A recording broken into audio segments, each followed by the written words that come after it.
Hello, I hope you enjoy this Chapter 1 of Wings over the Okavango, an exciting romantic suspense set in Botswana in 1996, the year I returned to the Okavango to fly a water survey during a desperate drought year. The following is read by my voice avatar and a cast of characters. Here it is. Maun, Botswana, 1996. Angie scuffed her foot in the dry riverbed, watching the dust devils spiral and dissolve in the oppressive afternoon heat. She hoped she would still be in Maun when the annual floodwaters finally reached the town, though she knew that was entirely up to the whims of the water gods. For 6 years she had called this frontier town home, yet she knew she would never grow tired of witnessing the slow-motion miracle that brought the Okavango's life-giving waters to their doorstep, months after the rains had fallen hundreds of miles away in the Angolan highlands. That annual inundation was the lifeblood of Maun's safari industry. An entire web of peripheral businesses relied on the astonishing array of African wildlife migrating toward the rising waters, sustaining a delicate, high-cost, low-impact tourism model that contributed greatly to the wealth of the country. It was a model that had worked beautifully, so far. But if the current drought meant the impending floods amounted to nothing more than a pathetic trickle, the economic foundation of the gateway to the Okavango Delta would be in catastrophic trouble. This grim prediction was one she'd heard whispered many times since Angie had come back to town to see her mum for the holidays. Shading her eyes against the sun, she watched a battler eagle soar majestically overhead. A pang of loneliness swept through her. She wished her Saskia had had time to go on a jaunt into the Okavango. But in 3 days, Angie would be signing on as an air hostess for her rostered Johannesburg to London flight, back to her carefully constructed life 30,000 feet above all this, away from all this. And her cousin was too consumed with her new boyfriend these days to be able to spare time for the things Angie and Saskia used to do when it was just them. She turned at the sound of her name, smiling to hear the bright, bubbly voice of her cousin, who always seemed so happy these days. "Hey, Angie, I thought I might find you here." Saskia emerged, smiling from behind a stand of waterberry trees, thankfully alone. "I need to know if you're going to the party at Le Bistro tonight." Her blonde hair gleamed in the slanting sunlight, and even since the last time Angie had seen her a month ago, there was a more noticeable glow about her. Perhaps that's what having a boyfriend did for one. Angie wouldn't know. "Hi, stranger." Angie kept her tone light as she returned the smile. She wouldn't let Saskia see how needy she felt. "I've hardly seen you since I got back. Tell me about the new job. And no, I'm not going to any parties tonight." Saskia gave her a welcoming hug. "The job is brilliant. We're about to start filming a documentary on the flood, or the lack of one in the Delta this year." She wrinkled her nose. "Rupert's got backing from a European Conservation Foundation, and we're talking proper good money to highlight the fragile water situation and why any interference from upstream could be an ecological disaster." Rupert was the eminent English documentary maker who'd made Africa his home, and Botswana's Okavango Delta his passion. The elderly eccentric had also taken Saskia under his wing after he'd employed her mother, Verity, to be the face of his wildlife documentaries. With Saskia having finished her Bachelor of Arts in Film and Television Production at Rhodes University in Grahamstown the previous year, he'd hired her as his photographic assistant. Saskia's star was rising. Angie's, on the other hand. She glanced down at the riverbed under their feet, cracked pale sand where the Tamala Carney should have been running. She didn't need a documentary to explain what was happening to the water with one of the worst droughts in the history of the Okavango Delta threatening to destroy this vast water wonderland. But while Angie might be consumed by questions and fears about what was going to happen to their precious wilderness, and wished desperately she could do her own bit to help, Saskia was actually doing something about it. "What do you think's going to happen about this proposal to put in a pipeline from Rundu to Grootfontein?" Angie asked. Rundu was the Namibian town right on the banks of the Okavango River where the water was to be extracted, and the Grootfontein was the connection point to Namibia's Eastern National Water Carrier Canal System, designed to channel the water down to Namibia's critically dry capital, Windhoek. So, although the pipeline was not in fact impinging on Botswana's territory, The fact that the delicate ecological balance was under threat from upstream was almost too frightening to put into words. Saskia's expression darkened. She kicked the dust as she looked at her feet. A couple of months ago, it was just a rumor the safari operators were whispering about. Now, it's all anyone in Maun is talking about. Angie ran her hands through her dark curls, her expression tight. Mum's covered it a bit in the Okavango Observer. She says the official line from the ministry is that it's a done deal. The bilateral agreements are so advanced, she doesn't see any way it can be stopped. The bureaucrats are claiming the environmental impact will be negligible, but it's madness. Surely they can't bypass the environmental protection laws without a fight. I honestly don't know. Saskia bit her lip. But that's what Rupert's documentary is going to hopefully show, that the environmental situation, meaning this drought, makes the pipeline project untenable. She encompassed the parched riverbed with a sweep of her arm, then looked up at the bleached sky. It's the worst flood year in living memory. I mean, like no flood. And they want to take more water out? She paused. Rupert says that when OKACOM meets in Gaborone in September, the three governments will get together, face to face, to discuss Namibia's proposal, but there'll need to be local discussions before that, hopefully with some influential, high-ranking officials. And that's exactly what our film is for, to lay out how fragile this environmental balance truly is. When this consortium tells the public that extracting less than 1% of the total flow is a mere drop in the ocean, they are lying. That percentage represents 20 million cubic meters a year. So, no, it's not just wildlife photography this time. She hesitated. Well, it's wildlife photography too, because Rupert knows that's what gets the public's attention. But the real purpose is to put the state of the Okavango Delta on record while there's still time before the crucial September meeting. Botswana needs ammunition, and this film is it. Ammunition from an anti-hunting wildlife documentary. I like that. Angie grinned, trying to lighten the mood. Saskia smiled briefly, then sobered. The topic was too serious. Ammunition from a wildlife documentary that happens to show the Delta at its lowest level since measurements began, filmed in the same year, Namibia is arguing this unique place can absorb a water diversion without ecological damage. She shook her head. Like I said, Rupert's foundation has been working hard to make sure the right people will see the footage. Conservation groups, scientists, some European MPs who have interests in the region, and who will hopefully be enticed to Maun to hear the truth before September's OKACOM. She paused.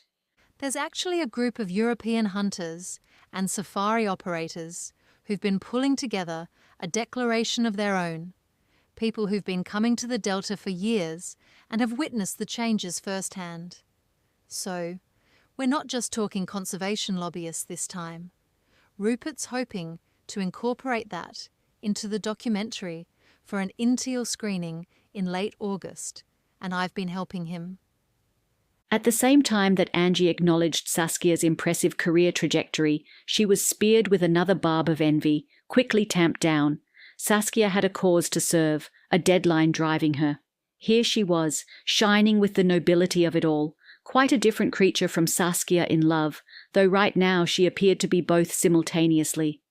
Anyway, Angie, the reason I asked if you were going to be at Le Bistro this evening is because I figured that, if Starkey was there, you could ask him a couple of things for me. Saskia's request came like a jolt from the blue. What? Angie blurted, too late to hide the horror in her tone. Talk to Starkey? Yes, we'll be doing some aerial footage over his concession, and I just wanted to know when your dad has scheduled any hunting safaris. Saskia went on as if she hadn't clocked her cousin's response. Why should Starkey's safari impact your plans if it's all aerial photography? Well, it's not all aerial photography. Saskia countered. We want to document the river that runs through Zarangu and get footage of the wildlife on the ground near camp to compare it with past years. It's not such a good look for a wildlife documentary if his hunting clients are all bagging trophies the day we've set aside to film the wildlife in the same area. All I'm asking you to do is speak to Starkey and find out when his hunting party is at Zerangu around July and August, so we can plan Rupert's flying days around them. Angie sent her cousin a combative glare. Ask him yourself. Saskia hesitated. Clearly she knew she was in dangerous territory. Please, Angie. Starkey has been in camp or in the air every waking hour in between his overseas marketing trips, and I'm not going to discuss it publicly over the radio. Saskia paused. Besides, he's your father. There it was. Angie looked back at the empty riverbed. Your father. Saskia sighed. Sorry, I'm being awful, aren't I? You're only here for a few more days before you go back to work, and I've been completely missing in action, and now I'm asking you to bury the hatchet like it's the easiest thing in the world. The small kernel of resentment in Angie's chest dissolved. It was impossible to stay angry with Saskia when she was so fired up with life, doing work she loved, and in a satisfying relationship with a man who clearly adored her. One day, maybe, Angie would find that too. But honestly, Angie, this could be a good way to thaw the ice. I know you're cross with Starkey, but it's not like he was a monster when he dumped Sarah. And it was ages ago. Surely you're not still angry with him for that? Angie let out a slow breath, then looked up, one eyebrow raised. For breaking up with Sarah, the most decent, honest woman who ever crossed his path, a woman so madly in love with him, she forgave him things no other woman would, for sabotaging not just her life, but his own? She let the full force of her resentment show. Of course I'm still angry. But Starkey is just like that. Saskia's tone turned pleading. A charming, inveterate womanizer. He's never been any different or tried to pretend he's anything else. I'm sorry about Sarah too. I liked her, but he'll never settle down. You know that. I really thought his feelings for Sarah were different. The words came out more bitter than Angie intended. I'd never seen him fall for someone the way he did for her. They lasted 2 years. 2 years, Saskia. They seemed genuinely happy, and then... She snapped her fingers. Poof, he just sabotaged it all. I've barely spoken to him since, but he hasn't tried to seek me out either. Clearly, the novelty of finding a long-lost daughter he didn't know about has worn off. She drew a breath, feeling the heat press down like a physical weight as she wiped her eyes. And anyway, you're his favorite. Ever since he saved you from the crocodile, there's been a bond that our real father-daughter blood bond can't compete with. Oh, Angie, I had no idea you felt that way. Saskia gripped her cousin's arm, her voice thick with emotion. Yes, he saved my life, but it's rather ironic that my father then saved yours. See, we're even. She tried to smile, but Angie shook her head. Your poor father still has the scars to show how brave he was when he threw himself into the path of that lion, but it was my stupidity that caused all the damage. You weren't stupid, you were innocent and lucky, and fortunately got saved by Starkey in the nick of time. Me? I was just plain dumb and ran into trouble, and Uncle James had no choice but to do what he did. I can barely look him in the eye, knowing that I ruined his life. You didn't ruin his life. He'd do the same thing without hesitation if it happened tomorrow. You know what my dad's like, the most decent man alive. And for goodness sake, you were 15 years old. 16. Okay, like by about a week. And you just learned that minute that Starkey was your father, thanks to my mother, who just blurted it out. Angie clapped her hand to her mouth. Yes, because of that Afrikaans tart, Charlize, if you recall. The shared memory had the odd effect of making them both laugh unexpectedly. How long ago it seemed that the two girls had persuaded the brother of a school friend to fly them into Deception Pan in the middle of the Kalahari desert when Starkey was taking a German hunter and his son on an overland safari to bag a Kalahari lion. And yet, those intervening 6 years also seemed to have disappeared in a flash. Did you ever hear from Kurt Heinrich's son, Thomas, after they went back to Germany? Asked Saskia. I'm sure he was a bit sweet on you. Of course I didn't. Cried Angie. And of course he wasn't sweet on me. Unable to hold in her grin, she added, I think Charlize probably gobbled him up. Or poisoned him, if she became his wicked stepmother. Reconsidering, Saskia shook her head.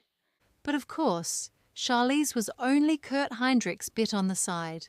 She was a prostitute he picked up at Sun City, between Kurt landing in Johannesburg the day before and Starkey flying, the now 3 of them, to Zarangu.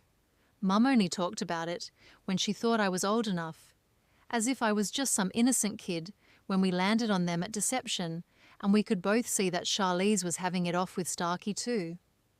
She clapped her hand to her mouth, adding quickly, Sorry, Angie. It's quite all right. I've never been under any illusions about the extent of my father's philandering. Angie gave a short, exasperated laugh. I should be grateful for it, I suppose, otherwise I wouldn't even exist. She exhaled. But I still don't want to talk to him. Please, Angie, won't you cut him some slack? Or has your mum been getting in your ear? At the mention of her mother, Angie felt sudden anger spike, hotter than the resentment she felt about Starkey. Do you honestly think I'd let my mother get in my ear about anything? Starkey loves women and runs through them like water through a sieve. But my Mum? She shook her head bitterly. My mum has the worst judgment when it comes to men, the worst judgment about everything. I practically raised myself, so don't think for a second I'd give credence to anything she says. My not talking to Starkey has nothing to do with my mother. Sorry. I know it's a prickly subject. Saskia held up both hands in surrender. I won't talk about it again, I promise. She tossed back her hair and hooked her arm through Angie's, her voice now soothing. Hey, Angie, can I ask you, what's really bothering you? I know it's more than the idea of talking to Starkey, or me talking about your mum.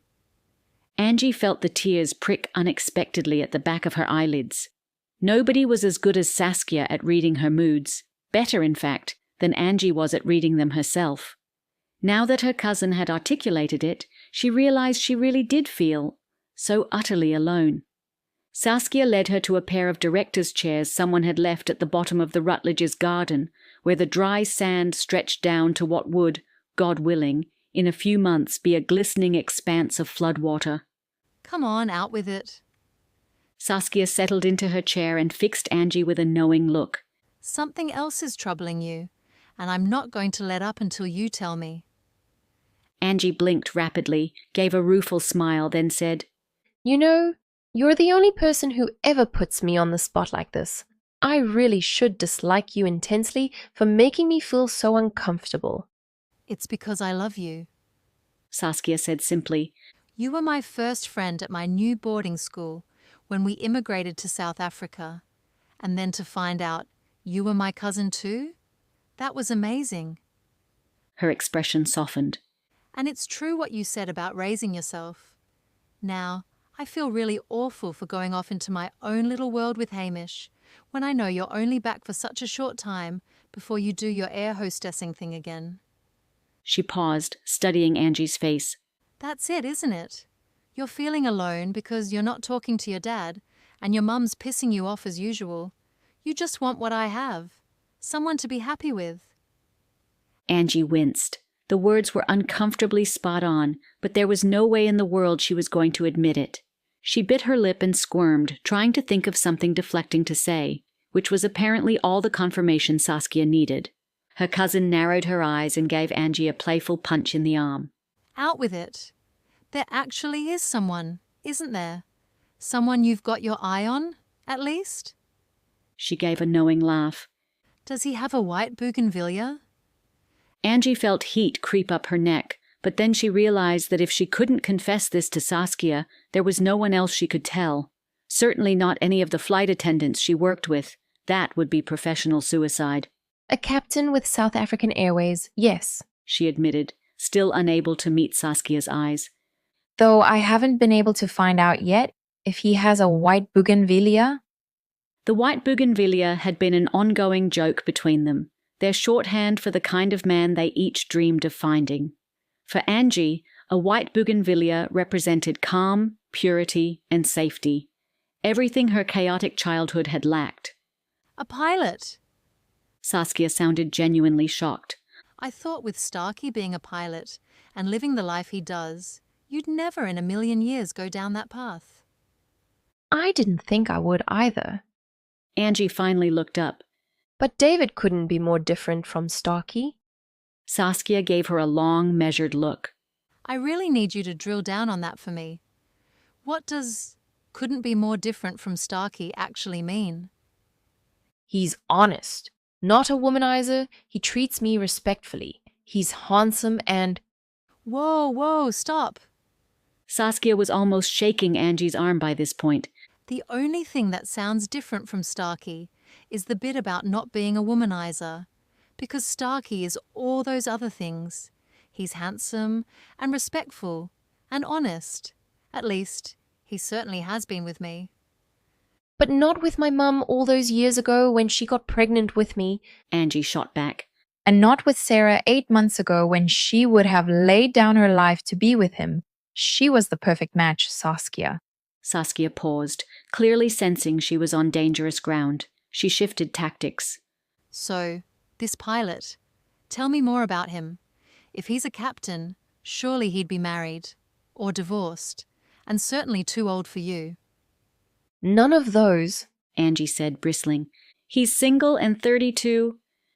Well, 10 years isn't an inconsequential age difference, and I'm surprised that at 32 he's not married. Oh, come on, Saskia. Angie felt her defenses rising.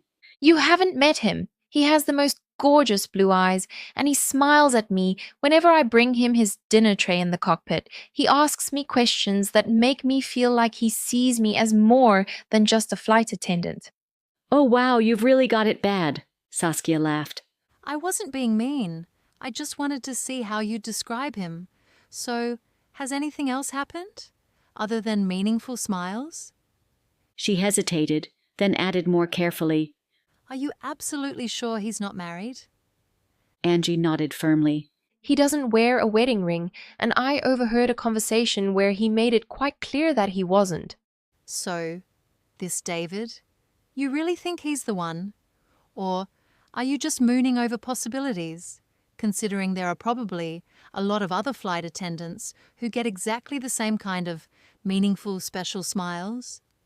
The question stung because it voiced the exact doubt that kept Angie awake at night. I totally agree it's a long shot, she admitted. But yes, he is very nice, and I do like him. But that's not a good enough reason not to go to the party tonight. Saskia pressed. You might meet someone else, someone who's actually available and interested. It's a good enough reason not to go to a party where I'd have to speak to my dad and ask him questions that you're just as easily able to ask yourself. Why aren't you going to the party? Because Hamish and I are having dinner with friends at Croc Camp. Saskia tilted her head, her expression turning pleading. I honestly think it would be helpful, for both of you, to break the ice with a specific, neutral question. Something that's not about Sarah or feelings or any of that messy stuff. She squeezed Angie's knee. Please? Just ask your dad for me. I need to know what he's doing for the months of July and August. If he's got a hunting party coming in, I can start making plans now, lining up interviews, coordinating with Rupert's shooting schedule. I know you leave in 2 days, but I'm actually free tomorrow. It would be so much better to have this information now, rather than chasing him over the radio later. Angie sighed, feeling the fight drain out of her in the afternoon heat. Fine, She snapped. I'll go to the damn party.